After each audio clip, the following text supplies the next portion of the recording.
सूत जी बोले, हे शौनक, जो श्रवण, कीर्तन और मनन इन तीनों साधनों के अनुष्ठान में समर्थ न हो, वह भगवान शंकर के लिंग एवं मूर्ति की स्थापना कर नित्य उसकी पूजा करके संसार सागर से पार हो सकता है। छल न करते हुए अपनी शक्ति के अनुसार धनराशि ले जाए और उसे शिवलिंग अथवा शिव मूर्ति की सेवा के लिए अर्पित कर दे। साथ ही निरंतर उस लिंग एवं मूर्ति की पूजा भी करे।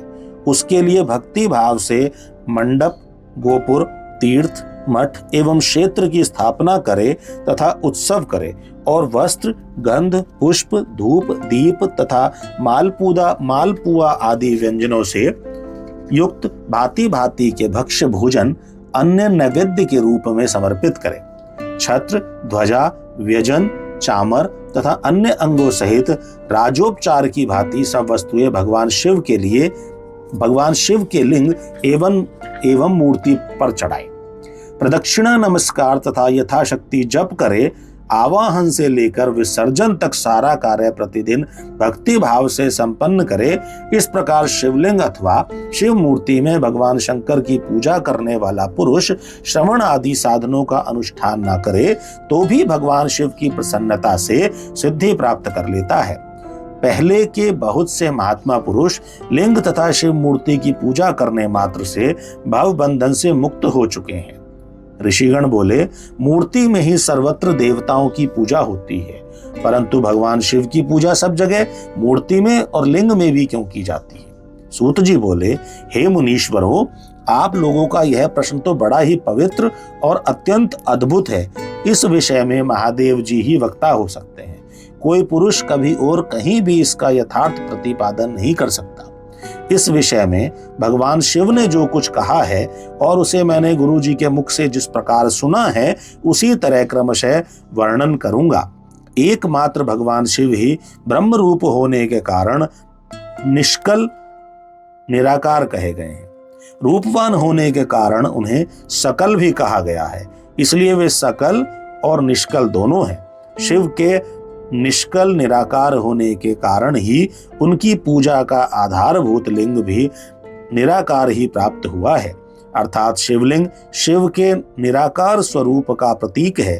इस तरह शिव के सकल या साकार होने के कारण उनकी पूजा का आधारभूत विग्रह साकार प्राप्त होता है, अर्थात शिव का साकार विग्रह उनके साकार स्वरूप का प्रतीक होता है।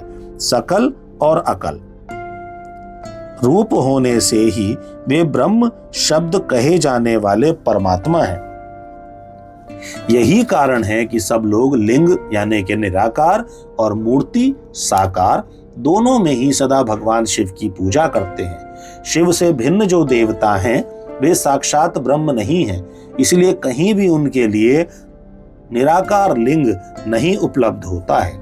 अतः सुरेश्वर आदि देवगण भी निष्कल लिंग में पूजित नहीं होते हैं। सभी देवगण ब्रह्म न होने से अपितु सगुण जीव होने के कारण केवल मूर्ति में ही पूजे जाते हैं। शंकर के अतिरिक्त अन्य देवों का जीवत्व और सदाशिव का ब्रह्मत्व वेदों के सारभूत उपनिषदों से सिद्ध होता है।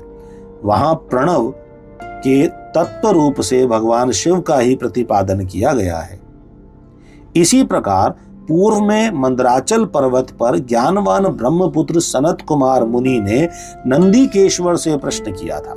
सनत कुमार बोले, शिव के अतिरिक्त उनके वश में रहने वाले जो अन्य देवता हैं उन सबकी पूजा के लिए सर्वत्र प्राय वीर मूर्ति मात्र ही अधिक संख्या में देखा और सुना जाता है।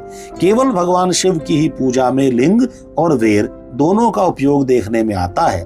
अतः हे कल्याण में नंदीकेश्वर, इस विषय में जो तत्व की बात हो उसे मुझे इस प्रकार बताइए जिससे अच्छी तरह समझ में आ जाए। नंदीकेश्वर बोले, हे निष्पाप ब्रह्म कुमार, हम जैसे लोगों के द्वारा आपके इस प्रश्न का कोई उत्तर नहीं दिया जा सकता, क्योंकि यह गोपनीय विषय है और लिंग साक्षात ब्रह्म का प्रतीक है।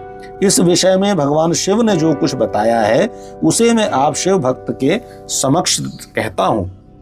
भगवान शिव ब्रह्म स्वरूप और निष्कल निराकार हैं, इसलिए उन्हीं की पूजा में निष्कल लिंग का उपयोग होता है। संपूर्ण वेदों का यही मत है, वे ही सकल हैं। इस प्रकार वे निराकार तथा साकार दोनों हैं। भगवान शंकर निष्कल निराकार होते हुए भी कलाओं से युक्त हैं, इसलिए उनकी साकार रूप में प्रतिमा पूजा भी लोक सम्मत है। शंकर के अतिरिक्त अन्य देवताओं में जीवत्व तथा सगुण तत्व होने के कारण वेद के मत में उनकी मूर्ति मात्र में ही पूजा मान्य है। इसी प्रकार उन देवताओं के आविर्भाव के समय उनका समग्र साकार रूप प्रकट होता है, जबकि भगवान सदाशिव के दर्शन में साकार और निराकार ज्योति रूप दोनों की ही प्राप्ति होती है। सनत कुमार बोले, हे महाभाग, आपने भगवान शिव तथा दूसरे देवताओं के पूजन में लिंग और वेर के प्रचार का जो रहस्य विभाग पूर्वक बताया है वह यथार्थ है। इसलिए लिंग और वेर की आदि उत्पत्ति का जो उत्तम वृतांत है उसी को मैं इस समय सुनना चाहता हूँ। हे योगिंद्र, लिंग के प्राकट्य का रहस्य सूचित करने वाला प्रसंग मुझे सुनाइए। नंदीकेश्वर बोले, हे वत्स, आपके प्रति प्रीति के कारण मैं यथार्थ रूप में वर्णन करता हूँ, सुनिए। लोक विख्यात पूर्व कल्प के बहुत दिन व्यतीत हो जाने पर एक समय महात्मा ब्रह्मा और विष्णु परस्पर लड़ने लगे। उन दोनों के अभिमान को मिटाने के लिए परमेश्वर ने उनके मध्य में निष्कल स्तंभ के रूप में अपना स्वरूप प्रकट किया। जगत का कल्याण करने की इच्छा से उस स्तंभ से निराकार परमेश्वर शिव ने अपने लिंग चिन्ह के कारण लिंग का आविर्भाव किया। उसी समय से लोक में परमेश्वर शंकर के निर्गुण लिंग और सगुण मूर्ति की पूजा प्रचलित हुई। शिव के अतिरिक्त अन्य देवों की मूर्ति मात्र की ही प्रकल्पना हुई। वे देव प्रतिमाएं पूजित हो नियत शुभ कल्याण को देने वाली हुई और शिव का लिंग तथा उनकी प्रतिमा दोनों ही भोग और मोक्ष को देने वाली हुई।